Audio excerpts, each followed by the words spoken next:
আপনি যদি ফেসবুক পেজের লাইকস এবং ফলোয়ার্স খুব অল্প পরিমাণ টাকা খরচ করে বাড়াইতে চান, তাহলে আজকের এই ভিডিওটা আপনার জন্য।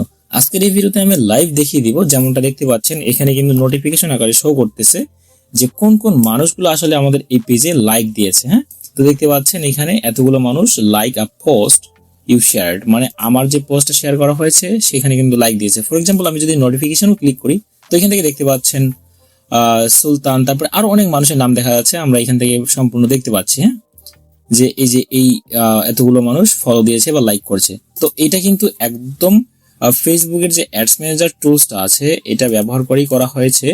সেক্ষেত্রে এখানে কোনো 2 নম্বরই করার অপশন নাই। ফর এক্সাম্পল আমরা কিন্তু এখান থেকে দেখতেই পাচ্ছি 0.01 সেন্ট থেকে শুরু করে 0.03 সেন্টের মধ্যে একটা পেজের ফলোয়ার্স বা লাইক বাড়ানো যায় আর কি। তো সেটা কিভাবে আমি সম্পূর্ণ দেখিয়ে দিচ্ছি আজকের এই ভিডিওতে।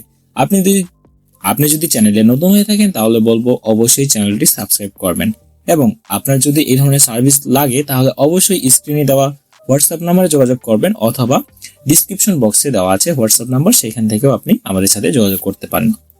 চলুন কথা না বাড়িয়ে আমাদের ভিডিওর মূল টপিকে যাওয়া যাক। তো ফার্স্ট অফ অল হচ্ছে যে আমাদের adsmanager.facebook.com এ যেতে হবে। তো এরপরে এখান থেকে আমরা ক্রিয়েট যে অপশনটা দেখতে পাচ্ছি, মানে ফেসবুকের নতুন আপডেট অনুযায়ী যেভাবে আমরা এই ক্যাম্পেইনটা সেট আপ করবো, that means page like campaign. হ্যাঁ, এটা কিন্তু ফেসবুকের অ্যাডস ক্যাম্পেইন ব্যবহার করে করা হচ্ছে। এখানে কোনো টুলস ব্যবহার করা হচ্ছে না, অর্থাৎ এসএমএম প্যানেল ব্যবহার করা হচ্ছে না। তবে আমি আপনাকে এটা কখনোই সাজেস্ট করবো না যে আপনি এসএমএম প্যানেল ব্যবহার করেন। হ্যাঁ, দ্যাটস ওয়াই আমি সম্পূর্ণ লিগ্যাল ওয়েতে আপনাকে এই ভিডিওতে দেখিয়ে দিচ্ছি যে কিভাবে আমরা বা আপনি আপনার পেজের ফলোয়ার্স বাড়াইতে পারবেন রিয়েল এবং অর্গানিক ভাবে। হ্যাঁ, তো এখান থেকে দেখতে পাচ্ছেন চুজ অবজেক্টিভ, মানে আমাদের ক্যাম্পেইনের অবজেক্টিভটা কি সেটা আমরা সিলেক্ট করব। তো মাস্ট বি এখান থেকে আমরা এঙ্গেজমেন্টটা সিলেক্ট করব। এঙ্গেজমেন্টের আন্ডারে আমরা যদি এখানে ক্লিক করি তাহলে আমরা এখান থেকে দেখতে পাচ্ছি যে এঙ্গেজমেন্ট অবজেক্টিভের আন্ডারে এখান থেকে দেখতে পাচ্ছেন page likes or events responses.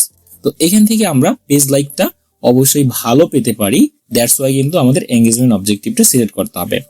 And then এখান থেকে কন্টিনিউ অপশনে ক্লিক করলাম। সেম ভাবে আপনিও কন্টিনিউ অপশনে ক্লিক করবেন। সো কন্টিনিউ অপশনে ক্লিক করার পর সিম্পলি এখান থেকে দেখতে পাচ্ছেন নিচে একটা অপশন আছে, বাই ডিফল্ট কিন্তু এটা সিলেক্টেড অবস্থায় থাকবে, কিন্তু আমাদের কিন্তু এখান থেকে ম্যানুয়াল এঙ্গেজমেন্ট ক্যাম্পেইন যে অপশনটা আছে জাস্ট এখানে একটা ক্লিক করতে হবে। সো সিম্পলি আমি এখানে একটা ক্লিক করে দিলাম, এন্ড আফটার দ্যাট এখান থেকে সেম ভাবে আবারও কন্টিনিউতে ক্লিক করতে হবে। আমি কন্টিনিউ অপশনে ক্লিক করে দিলাম। তো কন্টিনিউ অপশনে ক্লিক করে দেওয়ার পরে এখান থেকে সেম ভাবে আমরা দেখতে পাচ্ছি ক্যাম্পেইন নেম। এগুলো কিন্তু বেসিক বিষয়, যাক অনেকেই হয়তো এই বিষয়গুলো জানেন, বাট তারপর আমি একটু বলে দিচ্ছি আর কি। হ্যাঁ, তো এখান থেকে একটা ক্যাম্পেইনের নাম দিয়ে দিতে পারি। ফর এক্সাম্পল আপনি আপনার বিজনেস বা ব্র্যান্ডের জন্য যেই ব্র্যান্ডের জন্য আপনার পেজ লাইক বাড়াবেন সেই জন্য সেই ব্র্যান্ডের নামটাই এখানে ব্যবহার করতে পারেন। ফর এক্সাম্পল আমি এখান থেকে জাস্ট একটা নাম দিলাম যে গো হাই লেভেল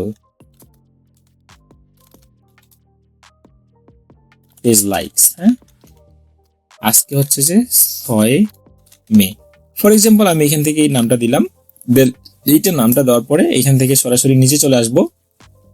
আমরা চাইলে এখান থেকে অ্যাডসেট বাজেটটাও ব্যবহার করতে পারি, অথবা ক্যাম্পেইন বাজেটটাও ব্যবহার করতে পারি। তো সেই ক্ষেত্রে আমি এখান থেকে কি করব, আমি অ্যাডসেট বাজেটটাই ব্যবহার করব। তবে এখান থেকে আরো অন্য কোনো অপশনে সিলেক্ট করার কোনো অপশন নাই, বা আমাদের অন্য কোথাও আর কোনো কিছু সিলেক্ট করতে হবে না।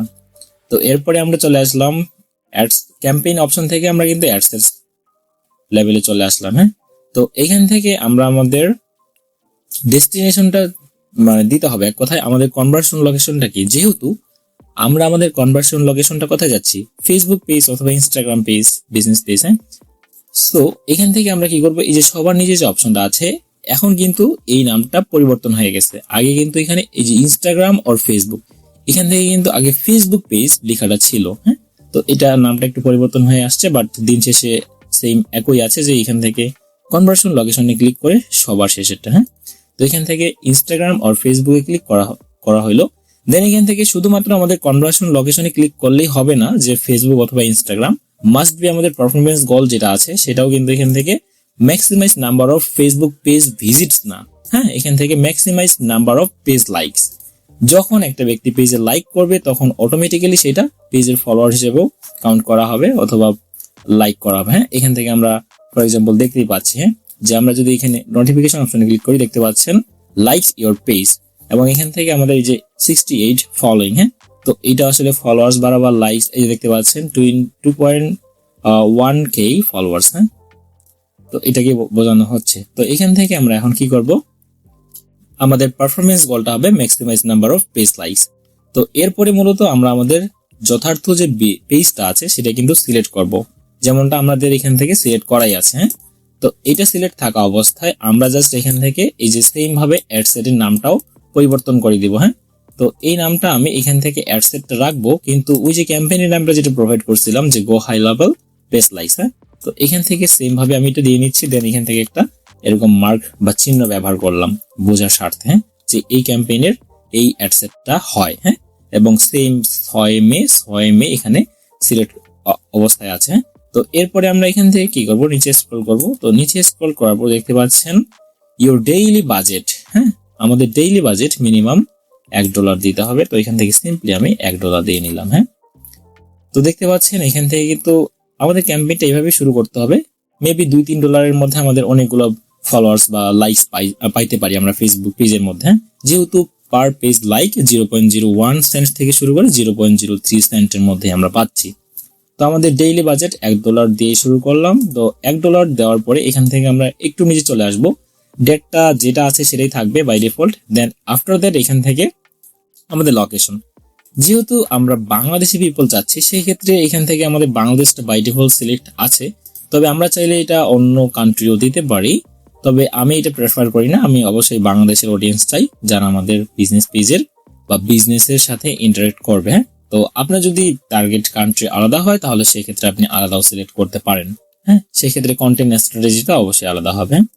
তো এখান থেকে জাস্ট যেভাবে আছে সেভাবে রাখলাম, এবং মিনিমাম এইছে যাদের 18-19 বছর তারাও আমার পেজে ফলো দিক। তার মানে কি, আমাদের পেজের মধ্যে এই ফলোয়ার্সটা কাউন্ট হোক, হ্যাঁ, যেন আমাদের একটা কি মানে বিশ্বাসযোগ্যতার যে বিষয়টা আছে সেটা বাড়ে, হ্যাঁ। তো এরপরে এখান থেকে অবশ্যই কিন্তু আমাদের audience plus advantage plus audience যে অপশনটা আছে এখান থেকে আমাদের তেমন কিছু করতে হবে না।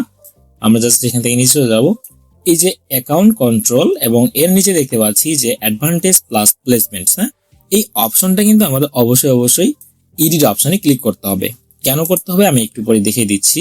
তো জাস্ট আমি এখান থেকে এডিট অপশনে ক্লিক করলাম, এন্ড দেন এখান থেকে নিচে একটা অপশন দেখতে পাবো অ্যাডভান্টেজ প্লাস প্লেসমেন্ট রেকমেন্ডেড দেখাচ্ছে, কিন্তু আমরা এই অপশনটা ব্যবহার করব যেটা কিনা ম্যানুয়াল প্লেসমেন্ট নামে পরিচিত। তো এখান থেকে ম্যানুয়াল প্লেসমেন্টে ক্লিক করলাম। শুধুমাত্র ম্যানুয়াল প্লেসমেন্টে ক্লিক করলে হবে না, এখান থেকে আমি আরো কয়েকটা অপশন দেখিয়ে দিচ্ছি। এখানে যাই শো করুক এটা আমাদের দেখার বিষয় না, যে ইওর ক্যাম্পেইন হ্যাজ বিন বা লো পারফর্ম বা ইমপ্রুভ করতে বলবে, অনেক কিছু দেখাতে পারে, এখানে অনেক কিছু সাজেস্ট করতে পারে। তো সেটা থেকে আমরা না দেখে আমরা আমাদের যথার্থ গোলটা কিভাবে পরিপূর্ণ করতে পারি সেটা কিন্তু আমি দেখিয়ে দিচ্ছি, হ্যাঁ। এখান থেকে ফেসবুক ফিড থাকবে শুধুমাত্র, এরপরে প্রোফাইল ফিডও রাখতে পারেন, বাট এই যে মার্কেট প্লেস এগুলো হচ্ছে ওয়েস্ট অফ মানি, মানে এখান থেকে কেউ কিন্তু আমাদের পেজটা দেখতে পাবে না, ঠিক আছে, বা দেখেও সে ফলো দিবে না। সেই ক্ষেত্রে আমরা শুধুমাত্র ফেসবুক ফিড এবং ফেসবুক প্রোফাইল ফিড নামে যে অপশনটা আছে বা প্লেসমেন্ট যেটাকে বলতেছি, কোথায় কোথায় প্লেস হবে আমাদের এই ক্যাম্পেইনসটা, হ্যাঁ।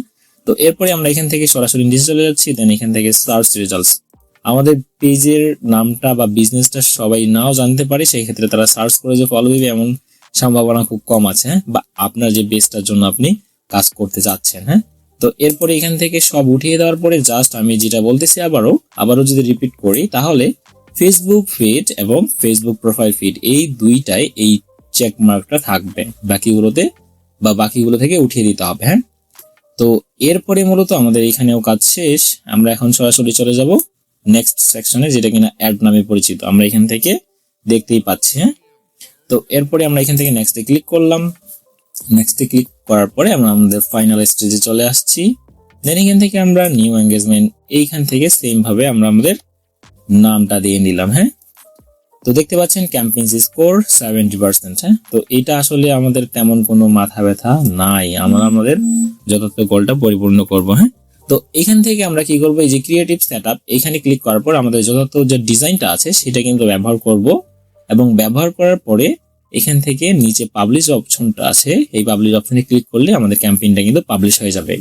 তো আমাদের যে ক্যাম্পেইনগুলো আমরা দেখতেছিলাম এতক্ষণ থেকে, সেখানে কিন্তু যে স্ট্র্যাটেজিটা ফলো করা হয়েছে সেটা আসলে সবাইকে দেওয়ার মতো না আসলে, ঠিক আছে। আপনি আপনার আমি আপনাকে বলে দিচ্ছি যে আপনি যদি আপনার প্রোডাক্টের কি করতে চান, স্পেসিফিক কোনো বিষয় নিয়ে আপনি টার্গেটিং করে পেজ লাইক বাড়াইতে চান, তাহলে কিন্তু আপনার পোস্টিংটা বেশি পড়বে। বাট আপনি যদি আপনার পেজে রিয়েল ফলোয়ার চান, যেমনটা আমি দেখিয়ে দিলাম, কিন্তু আপনার কন্টেন্টটা হবে ইসলামিক এই টাইপের, তাহলে আপনি এই স্ট্র্যাটেজিটাও ফলো করতে পারেন। ফর এক্সাম্পল আমি দেখিয়ে দিই, তাহলে এখান থেকে সেট আপ ক্রিয়েটিভ অপশনে ক্লিক করলাম, ইমেজেরে ক্লিক করলাম। ইমেজেরে ক্লিক করার পর এখান থেকে দেখতে পাচ্ছেন আমরা কিন্তু অনেকগুলো ডিজাইন দেখতে পাচ্ছি। ফর এক্সাম্পল আমি যদি এখানের মধ্যে ক্লিক করি অথবা এই যে এইখানের মধ্যে ক্লিক করি, হ্যাঁ, তো এখানের মধ্যে ক্লিক করার পর আমরা জাস্ট এখানে একটা দিলাম যে লাইক ইট, হ্যাঁ, জাস্ট এখান থেকে একটা প্রাইমারি টেক্সট দিয়ে নিব। তো এখান থেকে দিয়ে নেওয়ার পর আমরা এখান থেকে দেখতে পাচ্ছি যে দেখতে পাচ্ছেন একই রকম অনেকগুলো দেওয়া আছে যে লাইক দিন, এই করুন, হ্যাঁ, এরকম একটা ইমেজ ডিজাইন ব্যবহার করতে পারি। এটা কিন্তু আমি ChatGPT দিয়ে করেছি। তো এখান থেকে এরকম ডিজাইনটা আপনি ব্যবহার করতে পারেন। এরকম ডিজাইন ব্যবহার করলেই হয় কি, আমাদের পেজের ফলোয়ার্স অনেক বেশি বেড়ে যায় দ্রুত এবং কম কষ্টের মধ্যে ভালো রেজাল্ট পাওয়া যায়, মানে কম টাকার মধ্যেই ভালো রেজাল্ট বা ফলাফল পাওয়া যায়, হ্যাঁ। আর এটা কিন্তু ফেসবুকের নতুন আপডেট, যেটা কিনা জেনারেট নিউ ইমেজেস। আমরা যদি জাস্ট একটা ইমেজ এরকম দেই, সে এরকম রিলেটেড আর অনেকগুলো ইমেজ বানিয়ে দিবে, হ্যাঁ। তো এটা সিলেক্ট অলি ক্লিক করে নেক্সট বা ডান অপশনে ক্লিক করবে, তাহলে যে অডিয়েন্সটা যেরকম ডিজাইন বা কোয়ালিটি পছন্দ করে তার কাছে সেরকম ভাবেই পৌঁছাবে এই ইমেজগুলো সহ, হ্যাঁ। তো জাস্ট ডান অপশনে ক্লিক করলাম, দেন এখান থেকে আমরা প্রিভিউটাও দেখে নিতে পারবো, ঠিক আছে। তো আমরা দেখতে পাচ্ছি আমাদের প্রিভিউটা এই যে এরকম, হ্যাঁ। তো এরকম ভাবে শো করবে। দেন এখান থেকে পাবলিশে ক্লিক করলে আমাদের ক্যাম্পেইনসটা কিন্তু পাবলিশ হয়ে যাবে এবং এখান থেকে দেখতে পাচ্ছেন ফলো বা পেজ লাইক বাড়বে, হ্যাঁ। তো এই ছিল মূলত আজকের ভিডিওটি ভালো লাগলে অবশ্যই লাইক, কমেন্টস এবং এই ভিডিওটি শেয়ার করতে ভুলবেন না। ধন্যবাদ সবাই।